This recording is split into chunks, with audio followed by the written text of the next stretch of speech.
Letter 36, on the value of retirement. Encourage your friend to despise stout-heartedly those who upbraid him because he has sought the shade of retirement and has abdicated his career of honors, and, though he might have attained more, has preferred tranquility to them all. Let him prove daily to these detractors how wisely he has looked out for his own interests. Those whom men envy will continue to march past him. Some will be pushed out of the ranks, and others will fall. Prosperity is a turbulent thing. It torments itself. It stirs the brain in more ways than one, goading men on to various aims, some to power and others to high living. Some it puffs up, others it slackens and wholly enervates. But the retort comes, so and so carries his prosperity well. Yes, just as he carries his liquor. So you need not let this class of men persuade you that one who is besieged by the crowd is happy. They run to him as crowds rush for a pool of water, rendering it muddy while they drain it. But you say, men call our friend a trifler and a sluggard. There are men, you know, whose speech is awry, who use the contrary terms. They called him happy. What of it? Was he happy? Even the fact that to certain persons he seems a man of a very rough and gloomy cast of mind does not trouble me.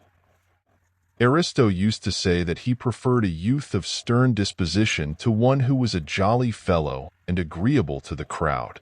For, he added, wine which, when new, seemed harsh and sour, becomes good wine. But that which tasted well at the vintage cannot stand age. So let them call him stern and a foe to his own advancement. It is just this sternness that will go well when it is aged, provided only that he continues to cherish virtue and to absorb thoroughly the studies which make for culture, not those with which it is sufficient for a man to sprinkle himself, but those in which the mind should be steeped. Now is the time to learn. What? Is there any time when a man should not learn? By no means. But just as it is creditable for every age to study, so it is not creditable for every age to be instructed.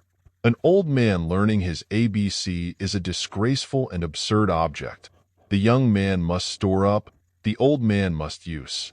You will therefore be doing a thing most helpful to yourself if you make this friend of yours as good a man as possible.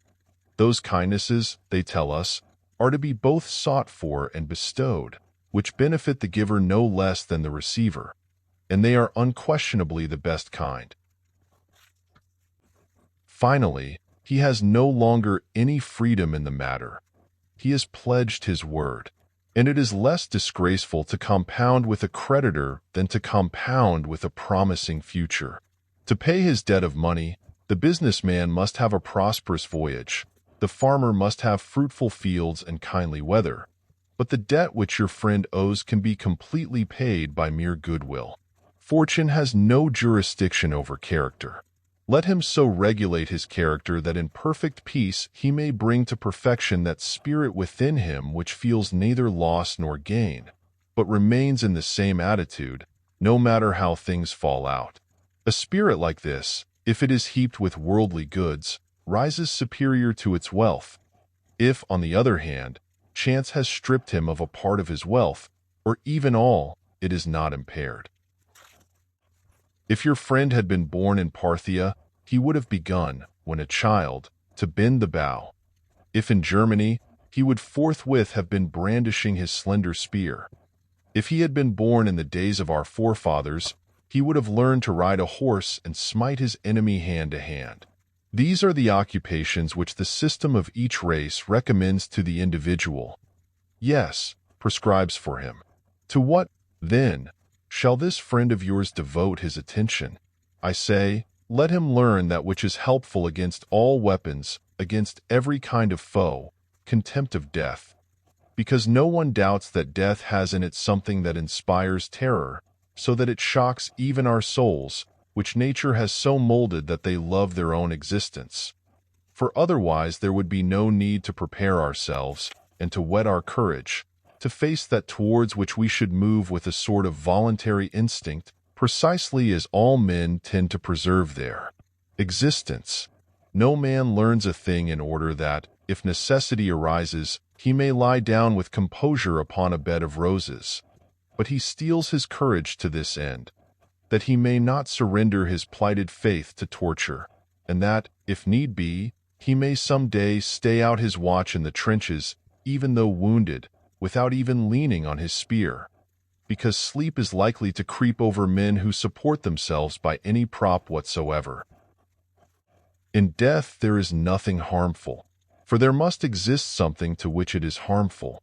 And yet, if you are possessed by so great a craving for a longer life, reflect that none of the objects which vanish from our gaze and are reabsorbed into the world of things, from which they have come forth and are soon to come forth again, is annihilated.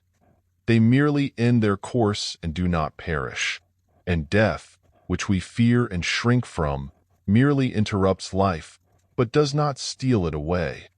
The time will return when we shall be restored to the light of day, and many men would object to this, were they not brought back in forgetfulness of the past. But I mean to show you later, with more care, that everything which seems to perish merely changes. Since you are destined to return, you ought to depart with a tranquil mind. Mark how the round of the universe repeats its course. You will see that no star in our firmament is extinguished, but that they all set and rise in alternation. Summer has gone, but another year will bring it again. Winter lies low, but will be restored by its own proper months. Night has overwhelmed the sun, but day will soon rout the night again. The wandering stars retrace their former courses. A part of the sky is rising unceasingly, and a part is sinking. One word more, and then I shall stop. Infants and boys, and those who have gone mad, have no fear of death, and it is most shameful if reason cannot afford us that peace of mind to which they have been brought by their folly.